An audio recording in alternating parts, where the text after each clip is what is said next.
केते जोर मेघ उठी देखु चारिआडे पूरा ढांकी रखी खास कर एपटे टिके अधिका अंधार करके अच्छी बापा छिड़ा प्रकृतिर सौंदर्य को अनुभूति कर लोक मैंने जे जहाँ कम लगी आरंभ हो गला वर्षा पवन केते जोर देखु पवन हो देखु केते जोर मेघ उठे कुकुर केमती दौड़ी जाऊँ बहुत बढ़िया पवन हो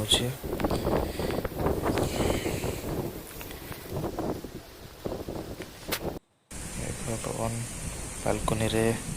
पवन खिया टिके टिके पानी पड़ू सिंचारा पड़ू मजा लगुच कि थंडा हबार भय अच्छी देखा जाऊ वर्षा जोर आसला डाकिले घर आसेरी उदा हो थंडा हो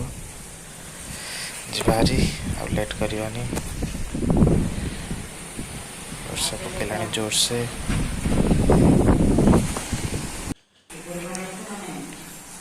देखा कौन रही बाहर पाग वर्षा चली जोर से हो वर्षा बहुत जोर से हो पूरा अंधार कर रखी छाड़ी किछ समय पर छाड़ी सबुआड़े पूरा होता लॉकडाउन में ये परिस्थिति आप देखुं वीडियो को देखु लाइक शेयर सब्सक्राइब करूँ वीडियो देखते धन्यवाद।